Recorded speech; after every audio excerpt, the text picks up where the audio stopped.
Hey guys, in this video we're going to look at strength training for the older golfer. Okay, this is part of a three-part series where we're going to look at strength training and a little bit of power. In this one we're going to look at cardiovascular training in another video, and then we're going to look at flexibility and mobility in another video. So firstly, most important thing is that you consult your doctor before taking part in any exercise routine or any new exercise routine. So as we age, we lose muscle mass and strength, okay, as well as power.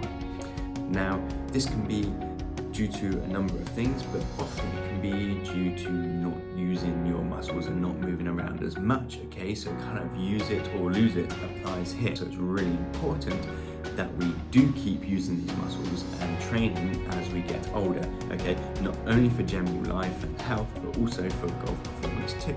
Now for older golfers, okay, participating in strength training, there's certain things that maybe we need to take into consideration, okay? And maybe just chronological age isn't so important, but things like training age can be important. Things like previous injuries, high, low blood pressure, things like arthritis, okay, can all affect what we're going to be doing or what we should be doing in the gym. So there has been studies that show that doing functional strength exercises can improve golf performance, okay, and general day-to-day tasks, like this study here.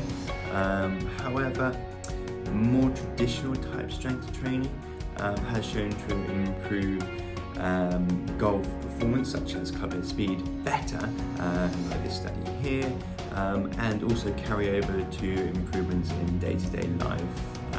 And then this study also says about recommendations for older populations, and this is generally 50 years and up based on the research that's been done. So that's kind of what we're basing this on. To begin with, it's really important that we do the basic sort of traditional exercises, and this might be things like squat, lunge, rows, pushes, or that can be with dumbbells, with barbells, or with resistance machines. And again, it comes back to then maybe injuries or fitness level and training age, okay, what you're used to, what you've done before, and your previous skills. So if you've done nothing, okay, before, starting from scratch, then it's recommended that you start with 1 to 2 sets, okay, and around about 6 to 12 reps.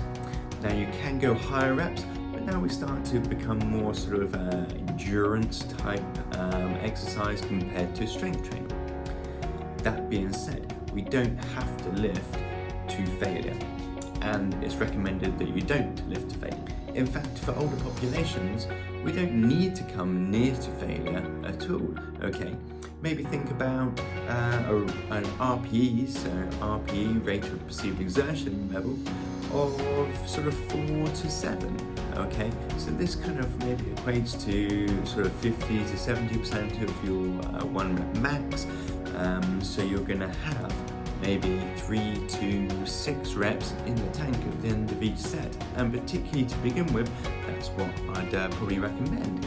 But as you get towards the end, or you progress in your training, then you might be able to push it a little bit higher.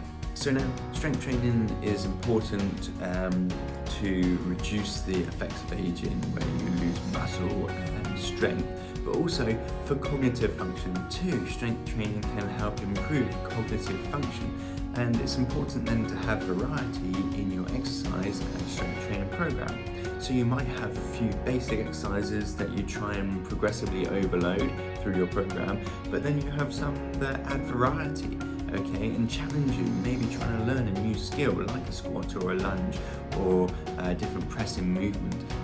So when we're training for power, it looks like 40 to 60% of our 1 rep max can be beneficial for this. So if we were doing something like a leg press, okay, and your 1 rep max was 100 kilograms, then 40 to 60 kilograms will be what you are going to use, pressing out concentrically as quick as you can, then controlling the movement back in, and then repeating from there. So to put this all together, okay, we're looking for, to begin with, 1 to 2 sets per exercise, maybe 1 to 2 exercises per muscle group, okay?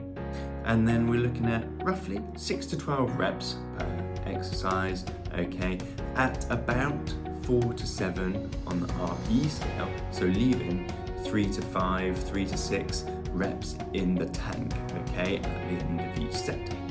Now this can be performed a minimum of once a week, but ideally maybe twice a week.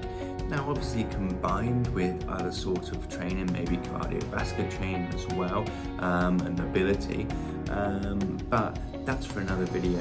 So then we want to progress over time, okay? If we did the same thing week after week, month after month, we might see progression to begin with, but then we're gonna plateau and then we're not really getting much out of the workouts. So we need to progressively overload. So as we age, then recovery becomes harder, we take longer to recover. So something like strength training 2 times a week can fit in nicely, okay, around maybe playing golf and maybe cardiovascular and mobility training. So you can do this at home, particularly to begin with. You can do lots of exercises at home, maybe with bands, with bodyweight, with kettlebells, with some light dumbbells. However, it gets to a point where if you're doing too many reps, we're training the wrong sort of thing. We're training that muscular endurance and not the muscular strength end of things.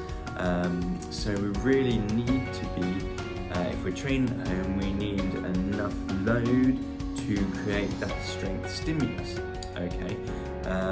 Which can be with bands, okay? It gets difficult, gets tricky. So here's some examples of exercises you can do, and here's a little example program of maybe how you would put it all together to help improve general sort of strength for general everyday life, but also to carry over into better golf performance as well. Thanks for watching, guys. Don't forget to like the video and subscribe to the channel.